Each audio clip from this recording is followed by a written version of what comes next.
my God, here we go.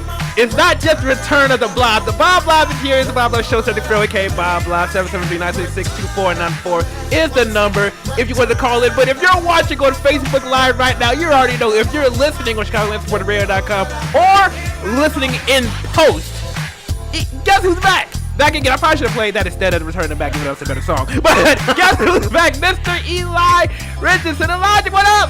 Not much. Had a great time away. I was doing an internship, but I'm happy to be back. Welcome back, sir. You know, I'm glad you're back. We have an intern in here. Maybe we'll talk to him later toward the end of the show. But I'm glad good things are going for you.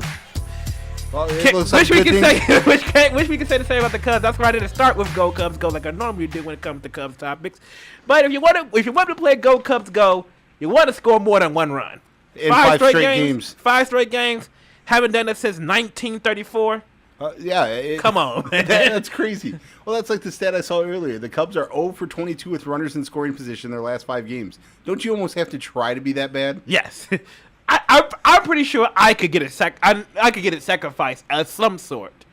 How about lay down a bunt? Right, I'll easily do that. I'll lean in, take a pitch in the arm, or something. After about 15 games, don't you almost just say, "Hey, how about someone lay down a bunt? Let's try something new." Because obviously hitting the ball we aren't doing. And I know, and I've been critical of the Cubs hitting since last week too, when I talked about how they couldn't score against the Brewers back when that series was going on, but they ended up splitting that series. They ended up looking pretty good. And I'll get into this in a second about maybe the bullpen and maybe the pitching has gotten better because we see these games aren't blowouts that they're losing. No. It's the fact that they can't hit the ball when they need to outside of hitting a solo shot.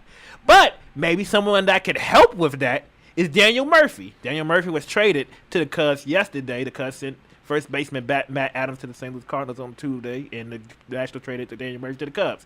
And the Cubs sent a Class A infielder Andrew Monasterio and a player to be named later or cash considerations to the Washington for Murphy. And the Cardinals sent cash considerations to the Nationals for Adams. So we don't know when he's going to play from, but I know he's supposed to be in the lineup tonight. I probably DH at first.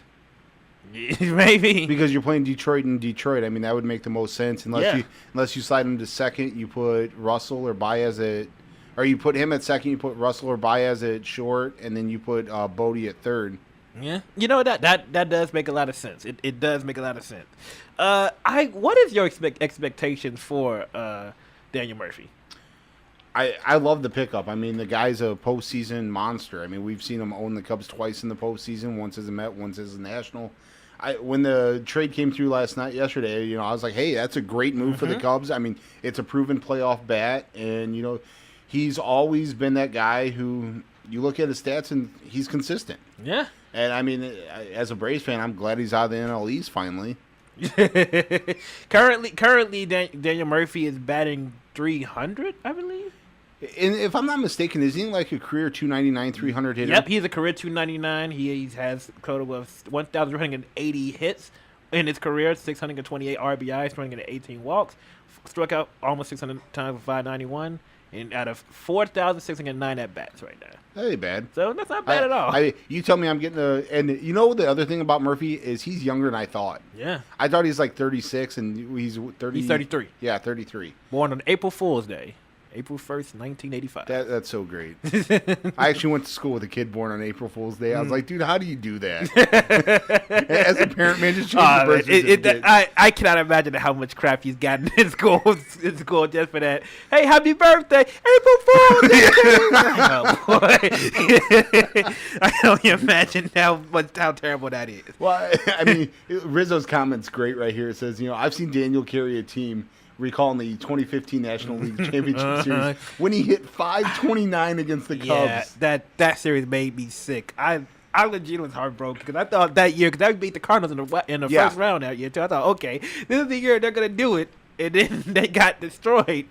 By Daniel Muphy. It was literally the Daniel Muphy and the Mets pitching that year. Yeah, literally is all it took. Yeah, and I still fear him every time. Ever since then, I have fear in my eye every time the Cubs win. It's like, oh God, don't pitch to him. He's worse than Bryce Harper, worse than any other great hitter in the National League against the Cubs. Like, yeah, don't pitch to him. Walk him. I don't care what consequences you have. Walk him. I was gonna say the only player the Cubs would be missing is had the Rajah Davis home run in Game 7 stood up and they somehow won that World Series. The Cubs would have had to go out and acquire him just to try to get that one off too.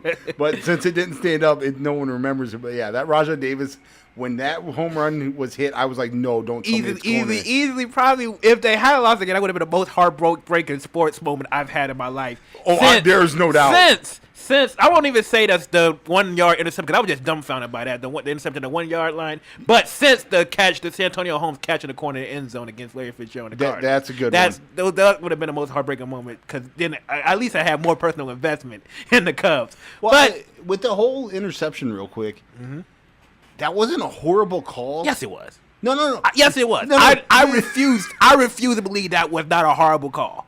Why? Marshawn Lynch got you to the 1 yard line. I get that. The clock's running out. But you got 2 timeouts. Here's my theory, though. If you score a touchdown, you look like a genius, no? Yes. If you know who you can score a touchdown with, Marshawn Lynch. With beast mode, the man that got you to the 1 yard line in the first place. But maybe it's overthinking. Yes, it was overthinking. But I don't see a problem with the play call. I have a problem with the interception, no doubt. But the fact of you call a pass from the 1, no one saw it coming. I know, because everybody expected you to run. Exactly. Everybody expected you to run. Everybody expected you to run with beast mode. A man that is known, his most well-known run was against the New Orleans Saints in a wild card where he broke like 7 tackles against the end zone. You gonna tell me that you don't trust Marshawn Lynch to get you 1 yard? I'm not saying I don't trust him. I'm just saying it's not a horrible play call because no one saw it coming. It's a horrible play call because of the outcome. No, it's a horrible play call in general. You run the ball with beast mode at the 1 yard line. If that doesn't work, then second down, then you try to play. Then you try that. So you're saying the pass wasn't a bad call, you just didn't like it in the situation. It's a bad call. Okay. If you're a running team, right? If you got to where you are by running the ball, if you got to Super Bowl by running the ball, why would you change? Because no one sees a pass coming. Okay, so let's go by your logic of, hey, let's do something that didn't get us here. Like Doug Peterson, for instance, he just won Super Bowl, right? Yeah. He won Super Bowl by sticking to his game plan of going all out, not playing conservative, doing anything like that. If he had to play conservative, they would not have beat the Patriots. Why did they beat the Patriots? Because they stuck with the game plan they had. The Seahawks did not stick with the game plan they had. Therefore, they ended up losing the Super Bowl and ended up making one of the worst mistakes in sports history. All because they decided not to run the ball with the most powerful running back in the NFL. That makes no sense to me. I'm not saying I agree with the play call. I'm saying I don't think it's as bad as a play call as what we say it is because of the outcome. That's all I'm saying.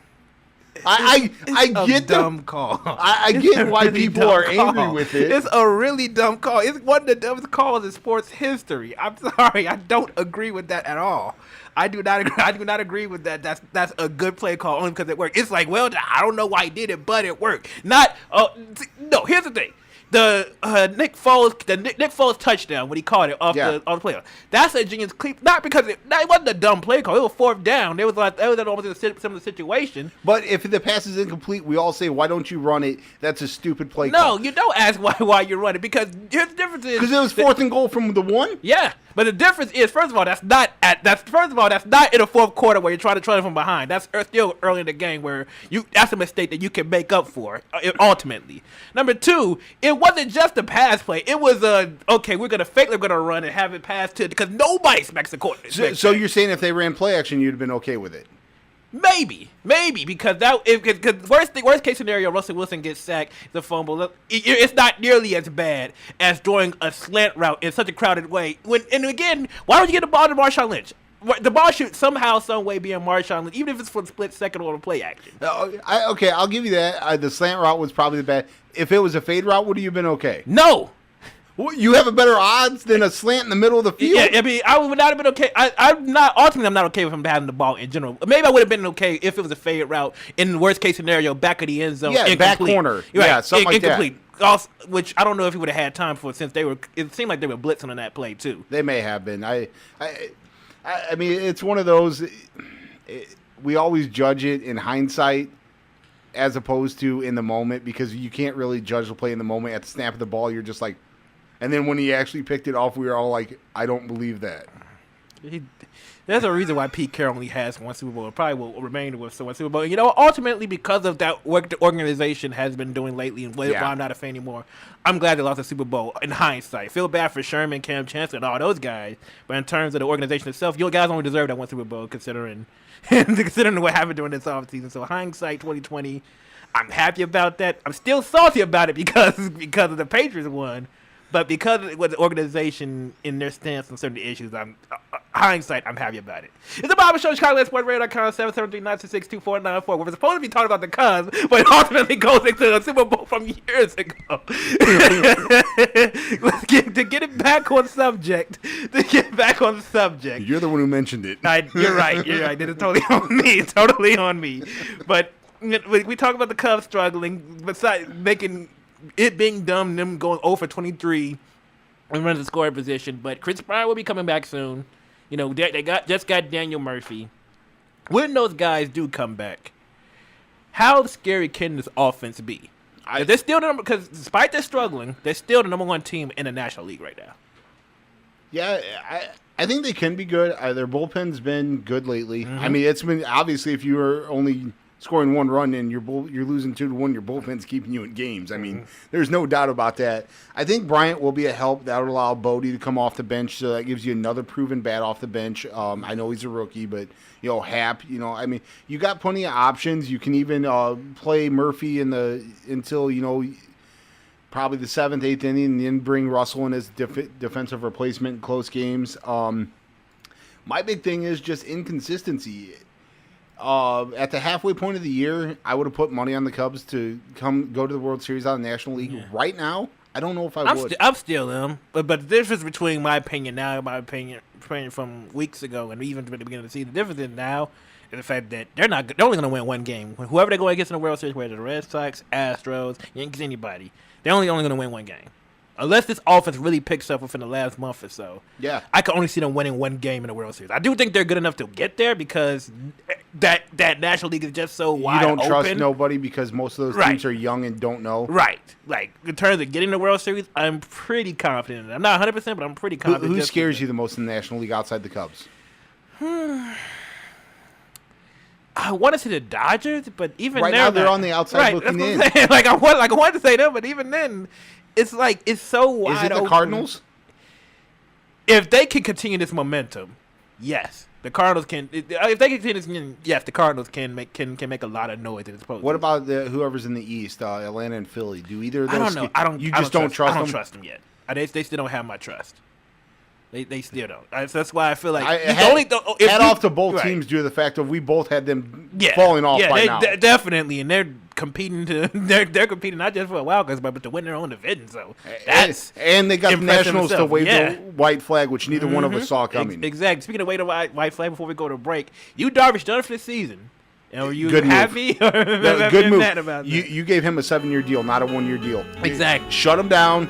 Get him ready for next year. Yeah, exactly. And he hasn't been pitching that well this year anyway. He's been pitching. The only thing that really makes me mad about that is the fact that means we get more Chatwood, and I can't stand Chatwood. I do not like how Chatwood I'll tell you what. When the Cubs signed Chatwood, I believe it was 3 at 15. I was like, dude, what a great signing. Get that kid out of Colorado. My bad. He sucks.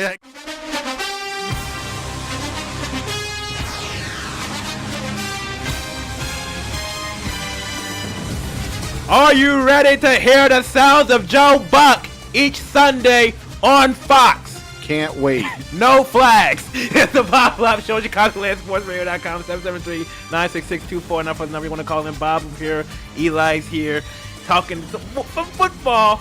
And you're going to hear this song a lot because we all know most NFC teams are going to be played on Fox.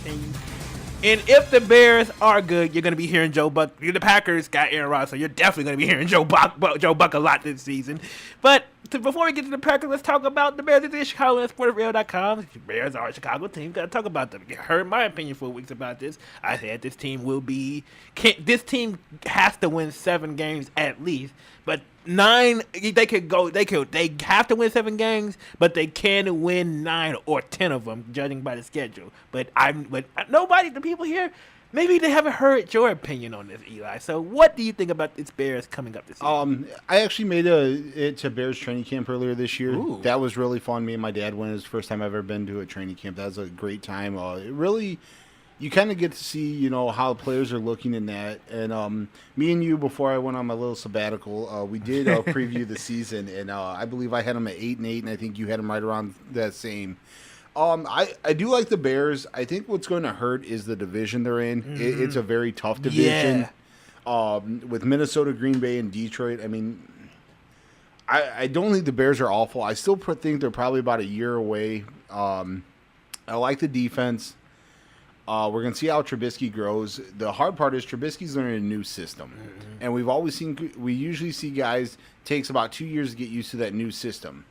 I do like the fact that they brought in Tyler Bray, who has been in Nagy's system for a while, to help with Trubisky. And then they brought in the veteran quarterback and Chase Daniel to also help him. They obviously gave him more weapons this year than he's ever seen in his life, because last year, I think you might have been on the field for him. I was waiting on that call from John Fox to say, hey, we're somebody else got hurt. Can you just try to block somebody for a week or something? And Fuller and Amukamara, and then who's the slot corner? Callahan? Yeah, Callahan. I like the corner play. I like their safeties. Akeem Hicks is a monster. We've seen that since he's got to Chicago. Roquan Smith's finally in camp. Finally paid the man. Yeah. There was other reasons besides pay, but I've went off on those tangents more than once. I'll give you 3 names from Chicago history that's held out like he did: Cade McNown, Curtis Enos, Cedric Benson. Well, ouch. At least one of them had a good career after they left Chicago, so at least decent. Okay, they were all out of football within, what was that? I think 6 years. Yeah, that's true. Yeah, not a list I want to be a part of. Maybe the only guy missing from that list might be David Terrell. Ooh, that's true. Jeannie asked a good question. She said, there's a possibility that this whole division could be 500 or over. And absolutely. There's a possibility. Yes, there is. Am I going to say it? No, because there's going to be injuries or something. Yeah. Someone's going to have to finish the division lower than the other teams. But no, absolutely. I definitely think that's a possibility. It's a very big possibility too. But I feel like because of all the talk that we've talked about this defense, talk about Mitch Trubisky has all these weapons, they should win 7, they should be around 500. But at the same time, this team didn't necessarily this team didn't do that well last year. Are they really going to make that big of a jump this year? Are we overrating the Bears, even though they're not? I think there were, if anything, people might underrate the Bears because their over-unders, I think, 6.5. Ooh. And I would say Matt Nagy's a better coach than John Fox. Definitely. The last time we considered Fox was a good coach, he was still in Carolina. Yeah, that's very true. That's very true. So, I mean, I think a coaching staff can change. I mean, the defensive coordinator is still the same, Fangio. I mean, we know the defense. I mean, obviously they replaced a few players. I mean, if Roquan Smith is what everyone said he is, then, you've got your next linebacker for the next 10 to 15 years. Yeah, let's not forget, Danny Trevathan's still there, too. Yeah. And then you got Leonard Floyd, who I know just had surgery on his hand, but I mean, he's made strides. He's one of those frustrating players sometimes. He's very talented. You see him make some plays, it's like, oh, finally he's getting it, and then he don't get a sack for 4 weeks, and you're like, maybe he's not. Yeah, but Blob Show, calling sportradio.com, 773-966-24, now for the number you want to call them. Talked about the Bears. Let's talk about the other teams in the group. Let's start with the Packers. Aaron Rodgers. That's all you need. He's back. That's all you need. That's all they've had. They drafted a lot of young guys on defense.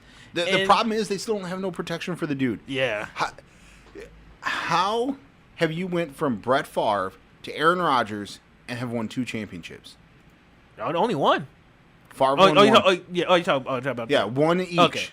Okay. I thought you meant like they won 2 No. but no. But under Favre and Rodgers combined, you have 2 championships. Yeah. Top 10 quarterbacks both all time? Mm-hmm. Possibly? Mm-hmm. I agree. I agree with that. Especially when there are so many errors that necessarily weren't Aaron Rodgers' fault, in terms of them not winning the How championship. about block for him? 1, block for him. 2, catch an onside kick in that infamous game. Well, to be fair though, Dez caught the ball the week before, True. so you shouldn't have been there in the first place. That's also very Yes, true. I'm still salty about that play. I'm not, because I like seeing the Cowboys lose. I don't know why. It's just, I don't even hate the Cowboys, but it just, every time they lose, it's just like, oh, that's great, that's funny. The world goes crazy when the Cowboys lose. And I know, so do I. So My wife don't talk to me for like half an hour after the game. But like I don't know why that brings me great joy. But what are the chances? It brings great joy to everybody. Let's be fair. But what are the chances the Packers win this division, despite the lack of protection, despite having a very young defense? But Aaron Rodgers, when he's on the field, you already know that he's like LeBron James. Just because he's on the court, if he's on the court or if he's on the field, that means that they have a chance to go to the championship. I would say if I was putting a percentage on it, if I was breaking it down to 100%, I would put it probably in the 35 to 40% that they win the division. I'm willing to go 60 or 70. Why? Because this next team here, they have a great defense. We know how great their defense is. Xavier Rhodes, Harrison Smith, the great defensive line, great linebacker, George Loco. Yeah, got all those guys. But there's one name that keeps holding me back from picking them as repeat division champs: Kirk Cousins. I know his numbers are really good, but I've seen too many times in games that really do matter that those numbers do not equate for his skills in big games. I don't think they're going to throw as much as people think they are. I think they're going to hand the ball to the Dalvin Cook. Yeah. Because that kid was on a monster pace before he got her, Yeah. If they turn and hand the ball to Dalvin Cook and you have to respect the run, he never had a running game in Washington. Who was the last good running back Washington had? John Riggins? I would say Alfred Morris. Let me just say for what it's worth for their team, it was Alfred Murray who was a good running back for them. Not a good running back as in, I'm starting a team with Adrian Peterson. Well, he was only good when Griffin was there, which was like a 2-year period, and he fell off the face of the earth. Yeah, I can agree with that, but maybe Ernest Biner. Yeah, you got to go back a ways before you get to a good running back in terms of please don't write in and say Adrian Peterson. Please, God, no. We're gonna talk to him in a sec. I don't want someone saying, "Well, they got Adrian Peterson." But I'm picking them. I feel like Kirk Cousins. There's a lot more big games when you're going against Aaron Rodgers 2 times a year and going against. I don't Detroit. disagree. So that's what's holding me back. That's the reason why I feel like Green Bay is going to win the division. It's going to be a bounce back year for Aaron Rodgers. Do you see both teams winning 10 or more? I can see it. I can honestly see it. I can see Aaron Rodgers by himself winning 10 games. So we both say I say Packers win 10 games. Vikings get in the playoffs at 9-7 as a wild card. So we both have them in the playoffs. Yes. Regardless. Yes. We just have our division winner and wild card swapped. Yeah. Speaking of Detroit. How do you feel about them? It's confusing, man. I just feel like the competition. They're not a bad team. They have a good defense. Stafford, when healthy, when his arm is in, whenever something doesn't go wrong for him, when healthy, Stafford can be a good quarterback. But the problem is, at this point, the competition is just so tough because you got New Orleans, you got San Francisco, you got Green Bay in Minnesota in the same division. So that could be potential 4 losses right there. Probably going to split with Chicago. You got all these great teams in an NFC that it's hard to get wins. Not because your team is bad. It's just it's not good enough compared to the bigger dogs in the NFC. Okay.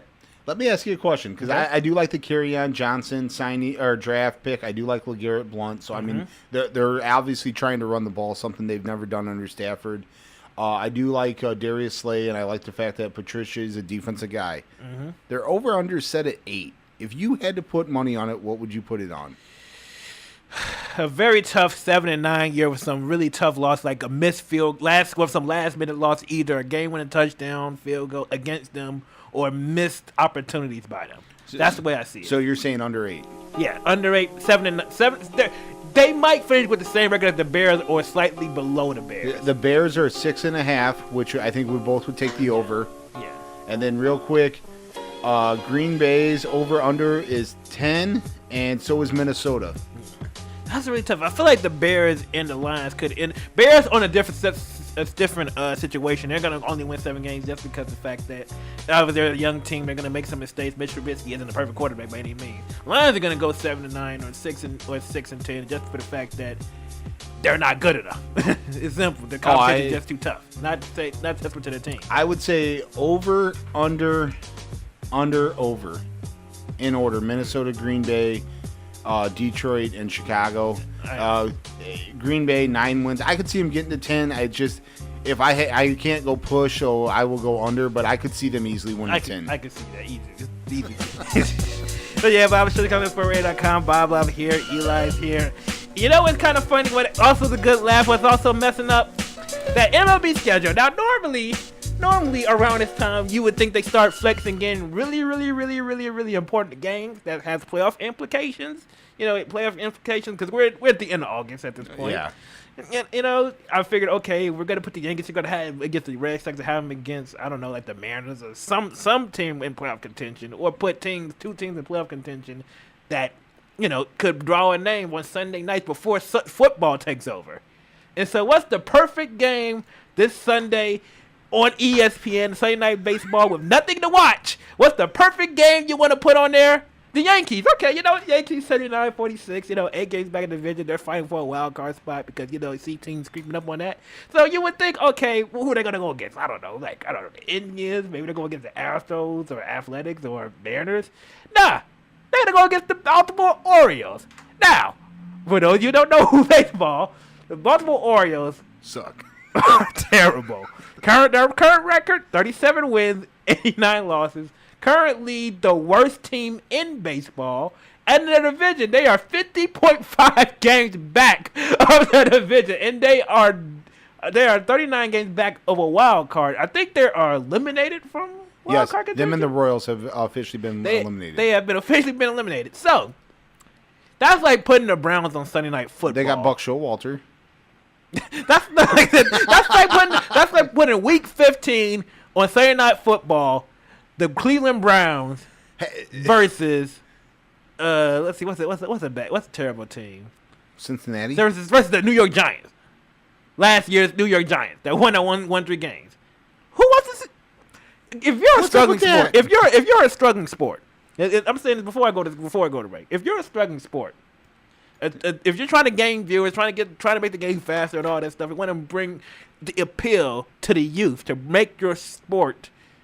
I don't want to say great again because I don't want to say that. But make your sport watchable again and bring interest to the sport.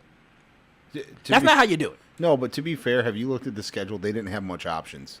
Well, I'm pretty sure it's better than a 38-win team. You got Chicago and Cincinnati. You got Cleveland and Kansas City, Oakland and Minnesota, Pittsburgh, Milwaukee, Boston, Tampa. Milwaukee would have been a good one.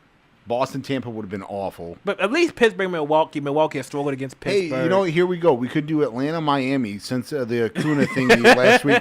Maybe we would have got a beanball. At least we would have been able to laugh about that. Exactly. Either way, this schedule is awful this week. I mean, I'm not defending it. Baltimore and New York is an awful game to put on there. Hey, we could have had Houston against your Angels.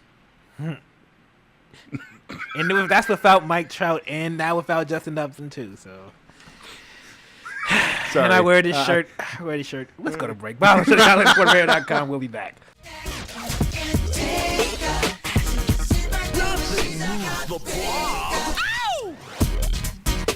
It's the Blob Show. ChicagoLandSportsRadio.com. Blob here. Cedric Farrell with Elijah Richardson. And you know what? I want to try something new. I haven't done this before. Or if I have done it, it's been a very, very long time with you. So there's a lot of... Like I said, you haven't been here for a while. I want to get your take on a lot of these things. So we're going to do a little buy or sell. I don't have no little fanfare about it, which I need to make one. Hey, you got all kinds of time during the week. but I don't have no fanfare. But I want to do a little buy or sell. Starting with this one. Buy or sell the take of the American League is better than the National League. 1,000% buy. Really? The records speak for themselves. I'm going to sell on that. The Oakland A's would lead almost every division in the National League. Here's the problem with that. I feel like the National League overall is better than the American League. No. I'm not disputing that. But if I'm saying who has a better chance to win the championship, I'm taking the AL. Oh yeah, but that's also. But I also equate that to the Eastern Conference and Western Conference. Basically saying that the Eastern, well, prior to LeBron going to LA, but the Eastern Conference had LeBron James, and he can in a 7-game series. LeBron James could likely beat most of those teams in a Western Conference. But the problem is, the Western Conference is I feel like it's a tougher competition than the Eastern Conference. Much tougher. It's like, that's how I feel about the American League and the National League. The American League, you got your Red Sox, you got your Yankees, you got a couple of good teams. But the National League, I feel like it's so much more tougher competition to even get to the World Series. The American League, you got teams like the Orioles or teams like the White Sox that are just so bad, you could beat up on those and build up your record. Well, you got Homer Bailey pitching for the Reds. Yeah, but but I feel like overall, even outside of that, it's a few exceptions. I get what you're saying because you got Jacob deGrom for the Mets, who's like unhittable, and his record's awful because they can't get him any runs. Yeah. I guess I can see what you're saying, but if I'm basing on which league I think will be champions, I'm going to say the AL. So I'm going to say the AL is the better league because it's probably more top heavy. But if we were breaking it down as to like how we break down conferences in college football, I would probably take the National League. I'm gonna say the National League. So I guess we'll agree to disagree on that one. Another one: the Red Sox will be American League champions. Buy or sell on that? I'm going to sell it. As much as everyone, the Red Sox have this awesome record, in a 7-game series, there's going to be someone who gets hot, be it Houston, Oakland, the Yankees, the Indians, who have owned the Red Sox recently. I'm going to sell it. As much as people expect us both to buy it. I'm right with you. I went a little bit of rant about that last week. The problem with the Red Sox, they're really good. But the problem is they've done this for years. They've had a great record. They've been the best team in the American League, only to get bounced in. Right. You know what? That's a very, very good point. Only difference is that there is no Golden State Warriors. The Houston Rockets weren't the best team. I feel like the Houston Rockets weren't the best team in the Western Conference. No, but we see this every year in sports. The team with the best record don't win the championship. Right. I don't. But I feel like the Red Sox will always. Well, I won't say always, but they're that team that they get hot in the regular season, but in the postseason, we've seen for the past couple of years, lost in the division round to a team that just gets red hot late. And I feel this could potentially be no different. So I'm with you on something like that. Next one, I went around a bit about this last week. Tiger Woods will win another major before he retires. Buy or sell? Wow. Before I seen his performance the last major, I would have sold it. I'm going to give him a chance. I'm not 100% buying, but I'm giving him a 50-50 chance, which is more than I ever would have given him before I seen his last performance at the last major, because he made a legit run. He did, but the problem is I've seen this too many times. You want to know when his last major was? Oh, I know when it was. 2008. I know. 2008. And yes, again, I'm tired of people giving him, I said this last week when a huge rant about them, I'm tired of people giving him participation awards for, hey, you were close, did a good job on hole 15. Nicholson won his last one at what, 46? Good for him. I'm going to sell on this. I want him to win another major. I do. I want to be proven wrong, but at this point, it's more the fact that I said it on air that he won't win another major, and I kind of want to stick with that. So I'm going to sell on the idea that So you're selling to save face. Yes, that's exactly why. If I want to win another major, absolutely. Tiger is a huge influence on me, despite the whole scandal he did with the Lindsey Vonn back then. But in terms of what he's done in terms of... I see what you're saying. Else. I mean... Like I said, I'm putting it at 50-50. If I had to put money on it either way, I would say no. But I'm saying there's a chance, which is more. A chance. There's more of a chance now than I thought beforehand. I don't know. I feel like it's the same chance because Tiger Woods has come close to a lot of things before, but he hasn't won. It's time he starts winning, not just coming close, but actually win the damn thing. But again, I'm selling. Next up, Kawhi, KD, and LeBron. You heard about them practicing recently. Buy or sell that they will play on the same team in a few years, and no, the All-Star game does not count. I like the disclaimer. Wow. I know how bad Kawhi says he wants to go to LA. We saw this last year at Paul George, though. Mm-hmm. When you get a guy for a year, you can really sell him on your city. Mm-hmm. I'm going to sell this. And it's a hard one because I really can see them playing together, but it's just KD is enjoying winning championships with Golden State, which I'm not going to go into that rant. And I think the city of Toronto might be able to sell Kawhi on staying beyond past this year. Yeah. Just like, I don't know about Paul George, we all said was leaving Oklahoma City and going to L.A. Mm-hmm. We all called that, and we were all wrong. Yeah, you know what? You bring up a good point there. I'm going to sell, too, only because I feel like what helps the case is, well, not my case, but what helps the case that they could all play together is the fact that Magic Johnson got LeBron for multiple years with nobody there. Not like Cleveland, where he took a hometown discount, but he had Kyrie and Kevin Love, but never signed a multi-year deal with them. Yeah. The fact that Magic Johnson signed LeBron James with nobody there, it has the possibility, but I feel like he's going to get 2 out of the 3 and not either KD's thing or Kawhi's thing. Yeah, somewhere. I don't see. If it was 2 of the 3, I would absolutely buy this. But I don't see him getting all 3 of that. Next one, NFL's helmet tackling rule. That one, if you try to leave with your helmet, that's an automatic penalty. If you touch someone with your helmet, that will be gone by the time the preseason is done with. Buy or sell? Will it be gone? I'm going to sell. But I've already seen earlier this week they're sending out memos, telling these officials, say, hey, let's rein it in a little bit because of the fact of they're realizing there's way too many flags. Yeah. I mean, literally, if you look at someone, they're flagging you right now. Yeah, it's ridiculous. The thing that stood out to me, and I'm still going to stupid. The thing that stood out to me was I was watching the Patriots and was it the Eagles game? It was the Patriots announcers.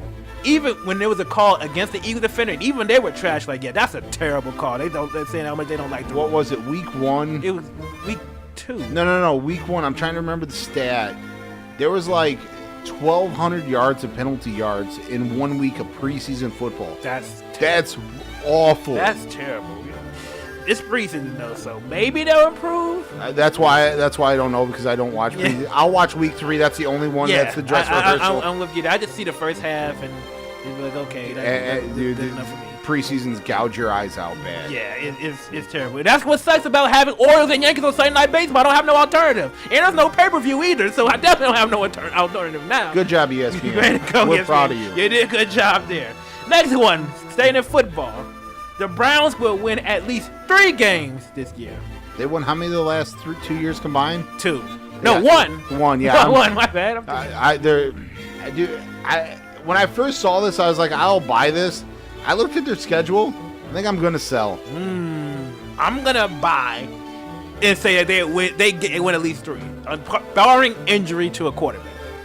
Because they have the receivers to win 3. They almost won 1 against Pittsburgh in Week 17. We saw a couple of almost wins, but they actually have the receivers. Now, if Josh Gordon, in the words of Stephen A. Smith, can stay off the weed, if he can do that. No. We're not quoting Stephen A. on this show. Please, no. Please. If he can stay off the recreational drugs, better if that's more to your liking. I just don't like Stephen A. If he can stay off that, if they can stay away from problems that have nothing to do with football, the Browns can win 3 games. Then again, I said can they? Yes. Will they? Then again, I said the Browns wouldn't be so bad last year. Or if you remember, they weren't. They won 1 game. They were better than the year before. I did say that they could at least win 1, and they didn't even do that. So what do I know? What do I know about that? But I'm gonna buy in on the Browns winning at least 3 this year. Next one, Adrian Peterson. We alluded to it earlier. Let me finish before one of the people. Adrian Peterson will make a huge positive impact for the Redskins. And I did originally put it as making impact for the Redskins, but that would be buying, but that would be a negative impact. I'm going to sell on that idea as well. I feel like Adrian Peterson's done. He's done. He's 33. He's done. If I was getting 26-year-old AP, I would be all over buying this. But I'm getting Adrian Peterson at 33 in Washington, who has a good offensive line and still can't figure out how to run the football. Mm-hmm. And then the Alex Smith, don't get Captain me started. Check down. Captain check down. Not even Captain Check down. Everyone, look at the numbers Alex Smith put up last year. Look at what he had around him. He don't have those weapons. Exactly. Kareem Hunt isn't there. Travis Kelce, not there. Tyreek Hill, not there. Jamison Crowder is not Tyreek Hill. Exactly. So Adrian Peterson isn't Kareem Hunt anymore. We'll see. Sorry, Adrian Peterson. We're selling on that. How about this one? The 49ers will win the NFC West. Buy or sell? I want to buy it, but I'm not. I'm picking the Rams. You know what? I'm going to do it. I'm going to see the Rams will fall off this year. Jared Goff will not be nowhere near as good as he was last year. And I'm going to sell, and I'm going to buy in on my boy Jimmy G. Buckets. Where's my clip? I know I got my clip. I love somewhere. Jimmy Garoppolo. To be fair, I love Jimmy. You know what? Let me pause my music because I want to play this real quick. You know what? I buy in on Jimmy.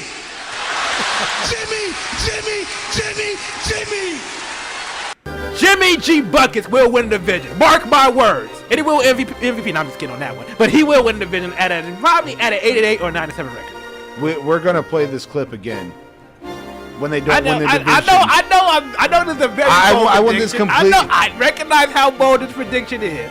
I want this complete with sound effects, the wah and everything. I hope so. I know my predictions hasn't necessarily been the best on this show, but I'm going to buy in. I'm going to be hashtag all in on the 49ers win the division. All I want is whenever they don't, that you say, I am officially the kiss of death.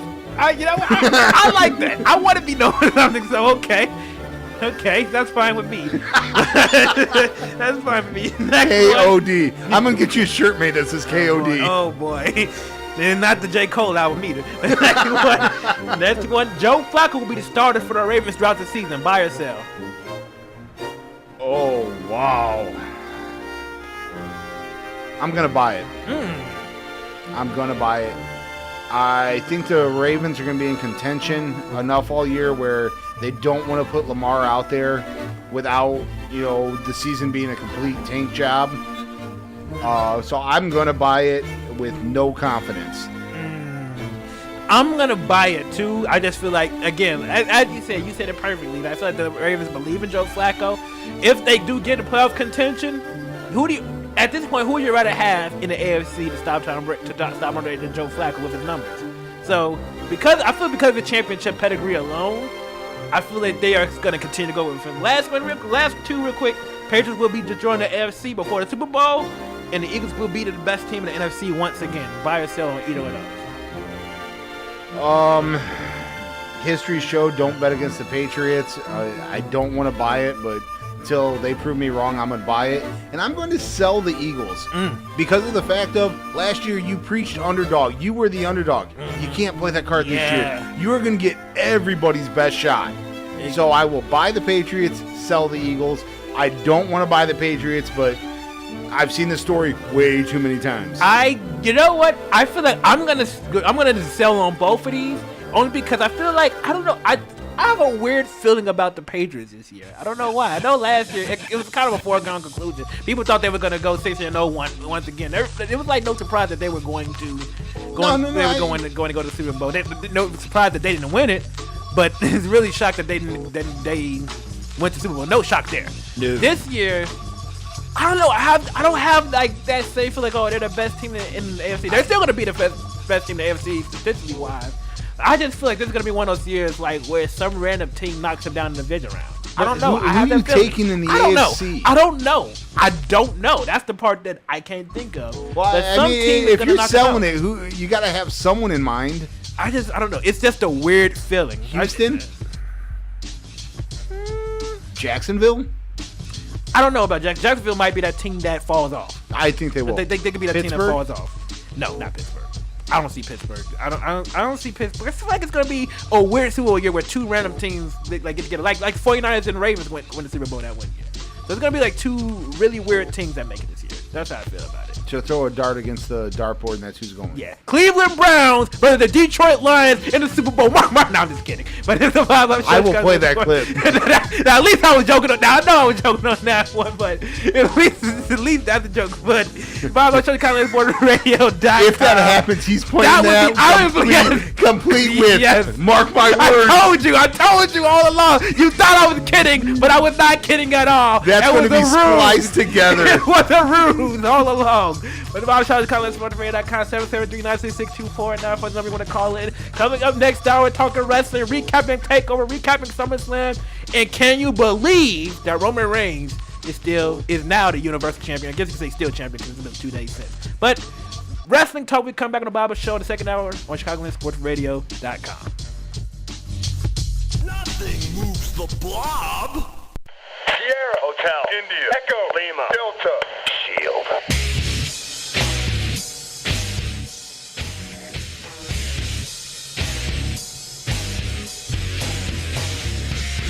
It's the Blob Show on ChicagolandSportsRadio.com. It's not the version of the big dog, Roman Reigns, as Michael Cole so enthusiastically explains whenever Roman Reigns comes out. But Cedric Farrell, Elijah Richardson here. Gonna talk about Roman Reigns in a second. Gonna talk about the Shield in a second. But first things first, let's talk about the best part of the weekend, NXT TakeOver Brooklyn 4. Man, oh man, oh man, if you're not an Adam Cole fan, if you're not a Ricochet fan, if you're not an NXT fan in general, because everything about that night was awesome. Dude, the super kick off the oh my God. He was so awesome. It was that part of that weekend. Easily by far. Best part of that weekend. I honestly thought Adam Cole was going to win after that. I honestly did. If I would have stopped watching after the super kick, I would have been fine because it was just such a great moment. It was.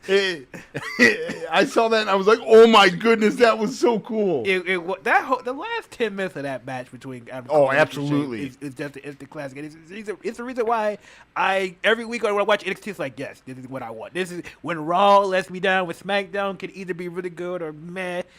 NXT is always there to be like, this is the show you want to see every week.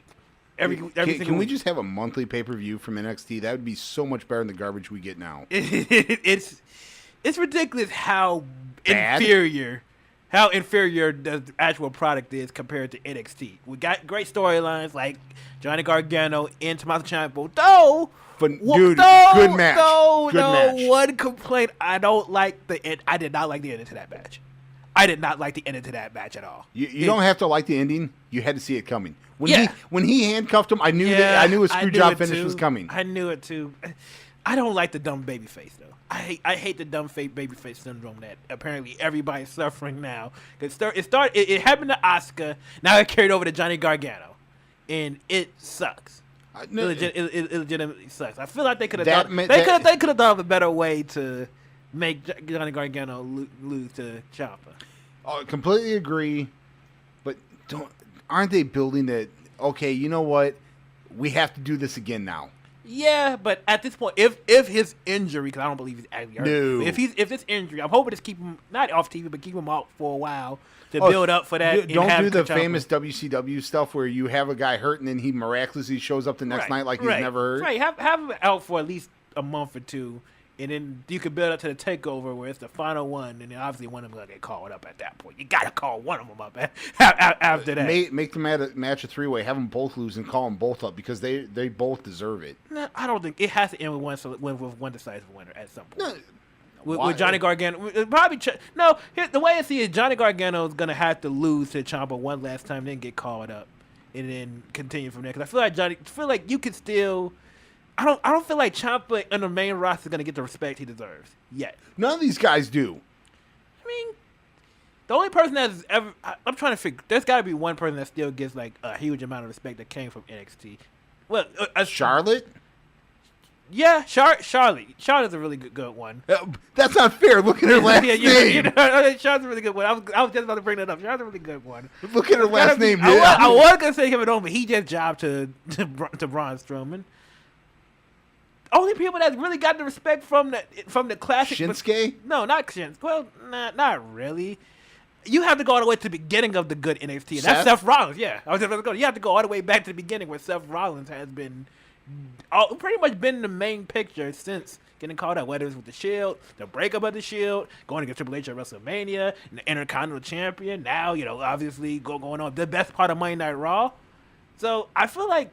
Outside of, I guess, the original, not the original NXT, because that goes to the pro rookie days, which was terrible. God awful. But aside from that, not too many people have gotten the respect they deserve. I guess Finn Balor in a way. Yeah, they've just done a horrible job. I mean, Monday. What? I will say this, and I'm going to get into Monday Night Raw. I'm actually going to talk good about Monday Night Raw. Hold on. I wanted to ask you your opinion on Dream and EC3. Before we go, the worst part of it was the worst. Not in the bad way, because this is gonna sound terrible, but they were the worst part of that NXT takeover. If that's the worst part of a show, yeah, right, sign me up. Right. To be fair. Right.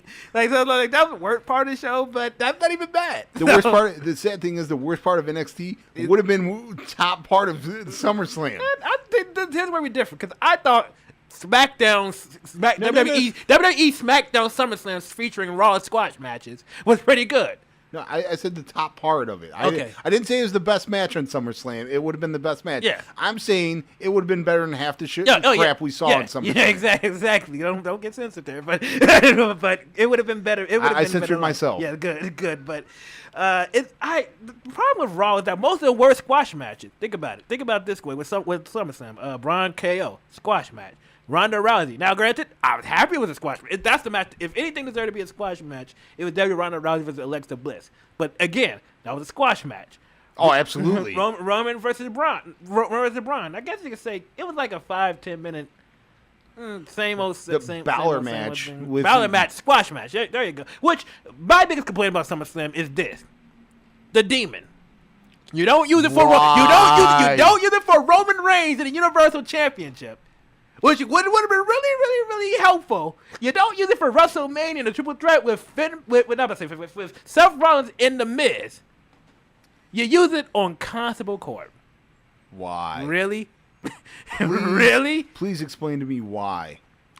Dude, you could not have done it for any more of a random match. Exactly. That's the biggest takeaway from SummerSlam for me in terms of things I hated. Like it made no sense. Like you do not need to challenge even for a Constable Corbin. Somebody named Constable. Let's just put that in. Someone whose surname is Constable Corbin. I'm sorry, that does not trigger anything that requires I must tap into my Redeemers to beat this guy. No, not at all. I mean, the only thing that may have been worse if he was facing the B team. We'll get into them. Yeah, I know. We'll get into them. I was just kind of going through the SummerSlam card of thinking what could have been worse, and I came across that. Yeah. Oh my God, I forgot about that. That was a pre-show, right? Well, I don't. Because I definitely missed the pre. I did not watch the pre-show. Even when I had free time, because I watched the rest of SummerSlam that Monday morning. Because I had the day off. I only saw like the second half of SummerSlam on Sunday, but I saw the Monday morning the parts I missed. I did not watch. Yes, the it was because the Intercontinental title kicked off. The only really good match of Raw, but of course it's Seth Rollins, so that's kind of like a given. Seth Rollins, you put your two best workers in a match. Amazing, they have a good match. Exactly. Shocker. Wow. Seth Rollins had a great match. Wow, guys, that's big news. It's like Seth Rollins having a good match. It's like NXT Takeover being good. Like you already know. It's like you expect it at this point. It's like okay, I'll have to see this obviously, but everything else is up in the air. You know what was a shocker? What? You didn't hate Raw. I didn't hate Raw. I enjoyed Raw. You hear in the promo like, oh my God, this is a time where I am yelling and screaming like, oh my God, how can I do this? No, this was a very solid show from start to finish. It was solid. Now, granted, again, I still don't like the weakest part of it with the Riot Squad and Bayley and Sasha. I think they team. What about the Authors of Pain match? Those were all again. Those were all. To me, those were all forgettable. I honestly forgot they existed. But in terms of everything else, that key in the storyline, Roman versus Finn, good match. Roman's promo, Roman was decent. Of course, he embraced the boobs. Dean versus Ziggler, good match. I love the counter into the Dirty Deeds. Yeah. I love the ending. I didn't expect the ending. I don't know why I didn't expect the ending. I thought, okay, the Shield. Because originally I thought before the night started, okay, we're going to get something happen. It's going to be the Shield main eventing versus probably Dolph McIntyre and somebody else, and then Constable, maybe Constable Corbin. We're gonna get that to end the show in Brooklyn because the show coming back. No, it was Roman versus Finn. Okay, I thought, oh man, Braun's gonna cash in, but then the Shield came against Rollins and Dean Ambrose came in the Shield Guild, which was awesome. Here's where I'm gonna be a little bit concerned though. Now, this is a good idea, but how are they gonna execute it? Because Roman Reigns is obviously not necessarily loved by the fans, to say the least. He's not necessarily the fan favorite.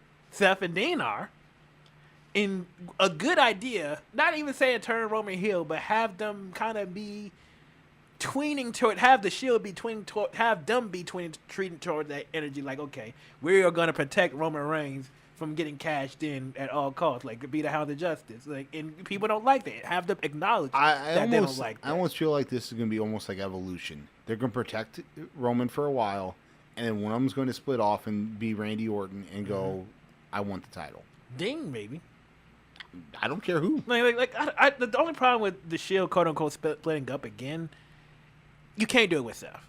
You can't do it with Seth. And I know someone says it's the way they're using the Shield to make sure Roman doesn't get completely booed. Of course, that's obvious. Like, of course, the best way to do it is put him against people. That's why they brought Braun Strowman out for SummerSlam at the end, just so people don't crap all over the match like they did at WrestleMania, or people don't walk out. Hey, you know what? It works. Hats off to you. You know a way people aren't going to boo Reigns, because when he comes out with Ambrose, he comes out with Rollins, you ain't booing. Right. You want, because you're curious about what they're going to do. You want to support them, even though you don't like Roman Reigns. We didn't like Reigns when he was part of the Shield. Nobody cared. Yeah. Dude, even when they were the Hounds of Justice and the heels, we all liked them. Yeah, exactly. They were cool. They were entertaining. Uh-huh. We all liked them. It wasn't until the split when no one liked Roman. Exactly. You put them back, it's amazing. The boo stopped. The boo stopped because you like Dean and stuff much better. You like Roman. And I feel like this dynamic is going to work. It can work if done right. If they're not feuding with like guys like The Miz and the B team and Braun Strowman. Well, Braun Strowman is going to be part of it because he's part of the briefcase.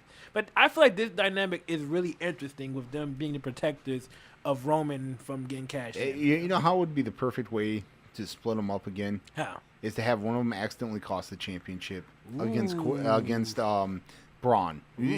Keep protecting them, and then have one of them accidentally cost them. And that'd be perfect. That would be great. That's a great idea, actually. I now want to see that. I now really want to see. I can see it playing out perfectly too in my head. A weekend, he's already ready for the breakup. I can see that happening. Where do I want to go from here? How do you feel about Ronda as champion? Before we go to break. I don't hate it, but whenever you put her in the match, you knew she was going to win. Yeah. Because they're still, she's their quote unquote guy. Yeah.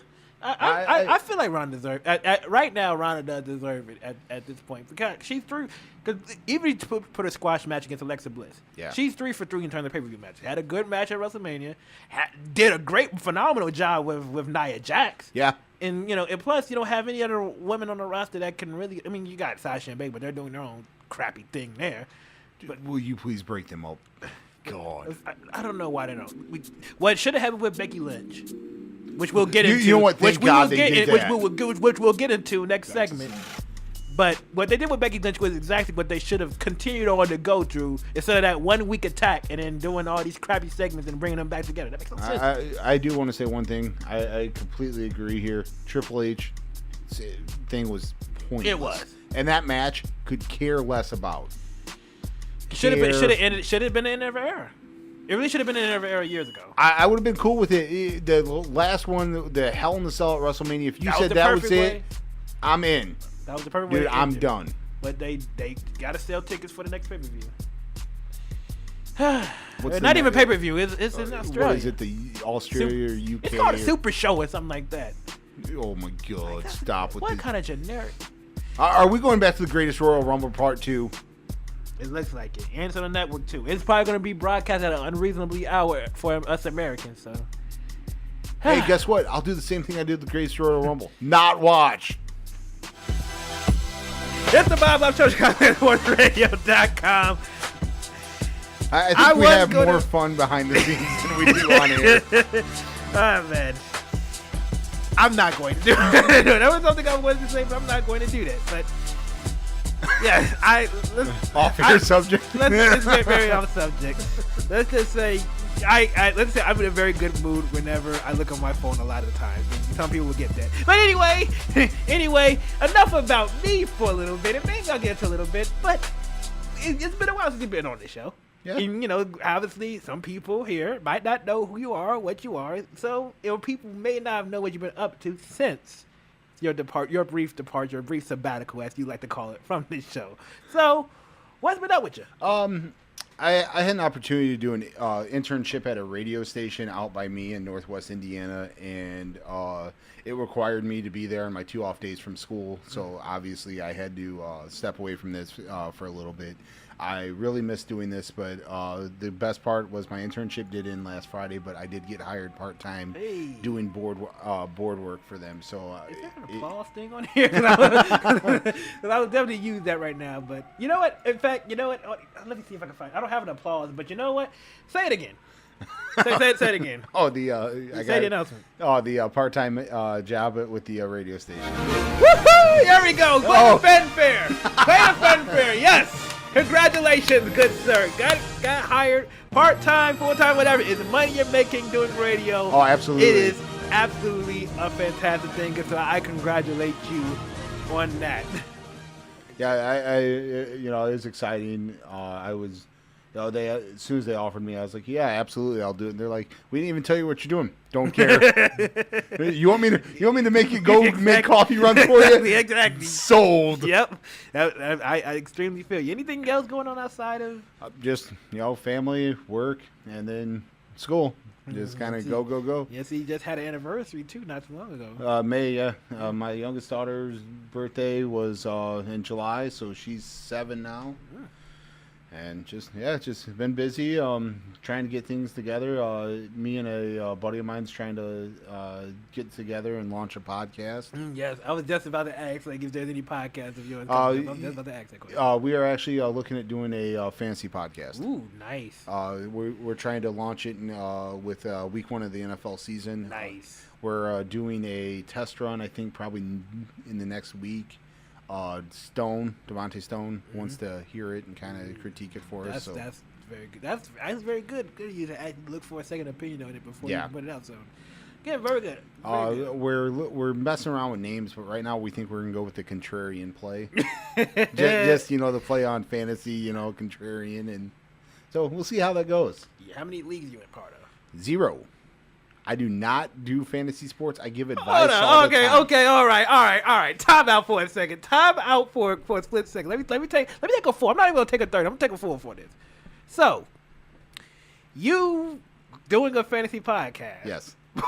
But I don't play in fantasy. Don't play fantasy. But I mean, I watch it. I know all the stuff. I mean, I help people with their fantasy lineups and everything like that. I don't play it because of the fact of I'm too big of a fan. Like, I name any player. If you're playing the Cowboys, I would bench them. Okay. I mean, it's just one of those. I'm smart enough to know I'm going to lose money by playing that because I'm too big of a fan. But if someone asks me my honest opinion, I will give you my opinion. And I mean, even if they're playing the Cowboys, they'll say, "Hey, it's a good play." But as for me playing it, I would refuse because I'm not going to root for that guy to have a good play. So it's one of those. It's a balancing act. Yeah, I think I had to struggle too because I know I've had to struggle when I had the Seahawks defense. When I had the defense, like, yeah, I like the Seahawks, but they're going against Aaron Rodgers. He's my quarterback, and I kind of want him to have a good game, but not a great game. But I need him to have a great game so I can beat this guy. Yeah, I refuse to root for a guy to go off against my team. They're like, well, you can root for him and have a great game. And no. What's wrong with you? Yeah, I completely do understand that, but I'm just too much. I'm too much of the game. And now that, thanks to the Seahawks organization being not favorable people in my group, I don't have a favorite team anymore. So I think things will be easier to me. Are you gonna be the Knicks fan? No. No. The one that's selling his fandom. Here's a funny story too. You know how mad I am about this team. You know how mad I am about. I have faith. Facebook every day. Facebook, does Facebook memories and whatnot. Literally today, I posted a picture. I saw on my timeline, one of the pictures of me was me in a Cam Chancellor jersey. Had to delete it.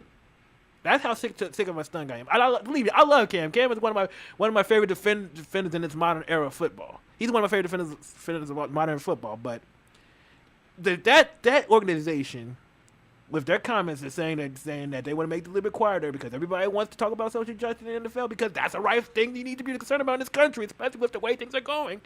And you want to silence those people and get rid of a lot of people that were outspoken about it. I can't support this team no matter what. Dude, they're gonna lose. And that good, and rightfully so. I hope they lose. I It skipped the Browns. I hope they go in 16. Oh, it's 16. They're probably the third best team in their division now. Probably the fourth. The Cardinals suck. Yeah, but then again, we don't know about the quarterback. Sam Bradford ain't playing 4 games. It's not Sam Bradford. They don't have a rookie quarterback. Yeah, they draft. Yeah, how many rookie quarterbacks do good in this league? No. How about this? Look at that roster. You got David Johnson. I'll wait for you to name someone else. Larry Fitzgerald. 10 years ago. He had a great season last year. Who was his quarterback? Carson Palmer. No, did he get hurt? He got hurt. He got hurt, but Ryan Lindley and all that other garbage Even don't count. still, he does plenty. He saved my fantasy league last year. Okay. Speaking of fantasy, he saved my fantasy league last year. Ryan Lindley, at least we know what he is. We don't know what rookie quarterback is. How do you know Cade McNown's not going to be under center? Yeah, like, I still don't. Again, you got to realize the Seahawks don't have a good offensive line. Oh, Cam's hurt. Sherman's gone. Cam's gone. Earl's retired. I'm thinking Earl's hurt. Earl Thomas might not play with the team. Might be traded by the end of the season.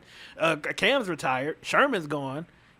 Sure you got your Bobby Wagner, and sure you have a pretty decent defensive line. have Russell, even though you got rid of Mike. How about this? Russell Wilson's better than any quarterback Arizona has. That's true. So if I'm basing off records, he's going to win more games than any quarterback in Arizona will. If Russell Wilson has time to throw the ball.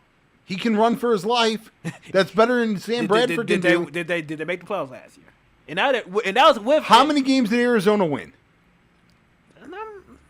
How many games did they win? I know they didn't win much, but I don't know. That's my point. Arizona's awful. They are, but I feel like Seattle's. They awful have too. David Johnson, and I'll wait because Larry Fitzgerald's past his prime. I'll take David Johnson and Larry Fitzgerald over Doug Baldwin and whoever their running back's going to be. Whether JD McKissick, who also has an ankle injury, by the way, which is fine. But I'm coming down to the one position in this league that is the most important: the quarterback. I don't think that's going to be enough. Are you going under center? I don't think that's going to be enough for them. I think they're both going to be terrible teams this year. It's going to be a fight for the bottom. Right now, Arizona will be the worst team. I'm not saying Seattle's going to be good. Arizona will be worse than Seattle. I feel like they're almost neck and neck. I feel like they're almost neck and neck. The only difference is, as you said, Russell Wilson, but that's about it. They both lost defenders over the offseason.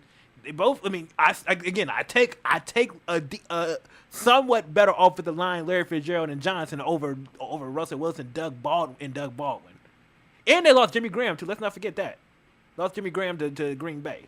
Yeah. So it comes down to quarterback. Which one I trust more? They're both going to be terrible. Sam Bradford hasn't been good since he's at Oklahoma, and the rookie quarterback we don't know. So it is the take your pick, but I think they're both going to be off. I think they're neck and neck. I don't think one's going to be that much better than the other. I didn't say much better. I just said they would be better. Okay. To be fair. Well, while I've been gone, how has Cedric been? Well, I've been, I think, as you know, I've been pretty great recently. Obviously, the love of my life in the chat. Hello, Jenny. But she's been a big part of why I've been great. Outside of doing this show, this show's been great on my own. I've been ranting a lot more, as you can tell. The rant hasn't stopped, regardless. I'm glad Jenny hasn't taken away Cedric's rants. Believe me, they're still there, and again, looking forward to Miller. This is gonna be great. And here's something else to keep it sports related. Once they figured out, because apparently everybody likes the Facebook spy, which right was on Facebook, of course.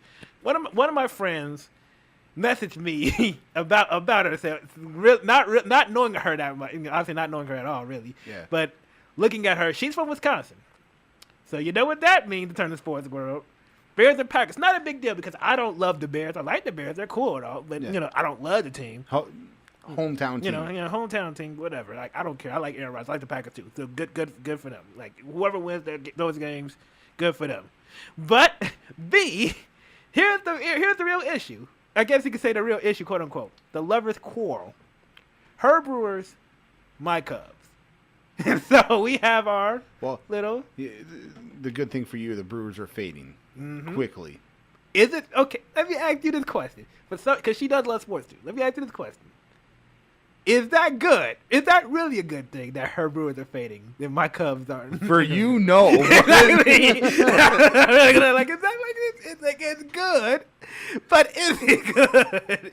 Especially with the Cubs struggling and the Cardinals not going away either, being right there too. That would be the worst part. Right. If the Cardinals catch them and pass them both. And then I mean, you not only lose the Cubs winning the division, and then so you have multiple repercussions that could be coming. It's just like a whole. It's like a Jenga board. Like you just pull one thing, the whole thing's gonna fall apart. And she's obviously not happy with your comments of their. They're not fading. Then what are they doing? Losing is fading. Last I checked. But like I said, David Murphy. I'm hoping that we're both not out of it by the end of the day, because at this point, if you don't win this division, you might not make the playoffs in general, because the Cardinals, I think, barely. I mean, there's like 4 teams that's like within 3 games of the wild card right now. I mean, I know the standings are really tight. I know the Dodgers are tight right there. The Rockies, and right now, Philly. Right now, in terms of wild card, the 1-2, the Cardinals it's Cardinals and Brewers. The Cardinals being a half a game ahead of the Milwaukee.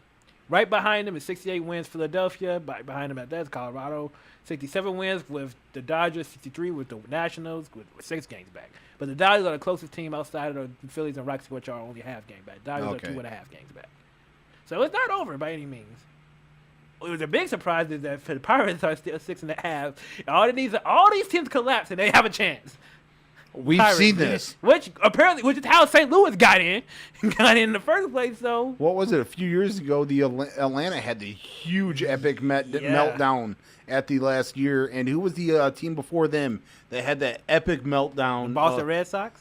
Maybe it was. I know it was like 6 weeks ago in the season. They just completely melted down. Yeah, I remember the Red Sox when the Red Sox broke down the Tampa Bay Rays on day 162, which is the one thing I kind of am a little salty about, that they changed the rule that let's have 2 wild card things in rather than having that game day 162 be okay. This has to happen. You win. The one thing we have got out of that game 162 is we've got questionable calls. True. Atlanta St. Louis a few years ago. That has to be one of the worst infield fly calls ever. True. I absolutely agree with that. But it's still we'll never have another day like that again. That does make me sad. You know, while we're on baseball, I've been ranting on this on Facebook recently, and I have never heard your opinion. Electronic strike zone, you for it or against it? Against it. Really? With all these god-awful calls lately? I just feel like even then something's going to... Dude, there's so many variables to it in terms of like how tall the guy is, how smart the guy is. We have all this technology. You cannot watch a game and know whether a pitch is not a ball or a strike.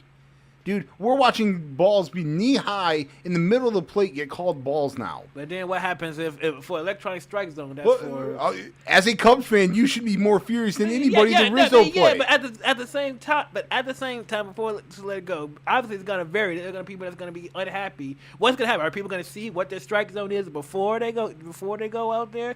It's like, and if so, are they gonna be happy with it? Like, hey, I believe that my throwing should be here instead of there. There's gonna be a lot of disputes. Well, I mean, in the rule book, it states the strike zone is from middle of the letters to the bottom of the kneecap.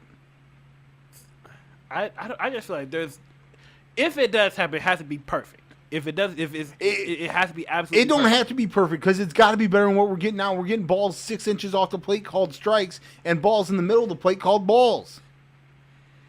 I don't know, man. I agree. I agree. We have technology. I feel like you have to be perfect. Otherwise, come on, Comcast can give you a better time range than sometime in the next week, like they used to. Comcast can give you a 2-hour window now. It's true. Like I said, I agree that's true. I just want, if we're gonna do electronic strike zone, it's gonna be perfect. Otherwise, it's gonna be a lot of base.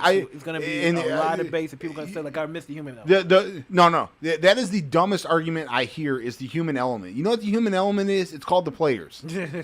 That I hate when people say human element. And then, before we let it go, because we have technology. Before we go, if you had the technology, but again, what's going to dictate the people? You said by the rule, but what's going to dictate the people's strike zone? Because everybody's going to have that call to the office, and they're going to be like, hey, I don't agree that my strike zone should be up here; it should be down here. Well, don't be 6'4". You talk about the human element. We got to get out of here. It's almost 11:56. Plug your stuff. Elijah Richardson on Facebook, and then on Twitter. You can find me same way. I've been posting more on Twitter. You'll find me. I'm usually posting, neat stats I find, and then I usually try to post them on Facebook as well. Blob92 on Twitter. I'm still Bob on Instagram. You know my name's Cedric Farrell. You can find me there. Thank everybody for watching. Thank everybody for listening. We'll be back next week talking more about Raw, SmackDown, things going up, previewing the NFL Season 2. I cannot wait for that. We're going to review Week 1. Wait, no. Was the next week 4? No, 3. Yeah, next week's Week 4 preseason. You're right. Okay, because this week is Week 3. Yeah, Week 3. So it's the week after. Dang, I got too ahead of myself. But yeah, we'll be talking more football next week. And then the week after, we'll be previewing the NFL season. I can't wait for that. I can't wait. But until then, thank you all for watching. Enjoy the rest of your week. Enjoy your weekend. And peace. I was gonna say happy Labor Day, but again, that's next week. I'm already thinking a couple weeks ahead. Whatever. Peace out.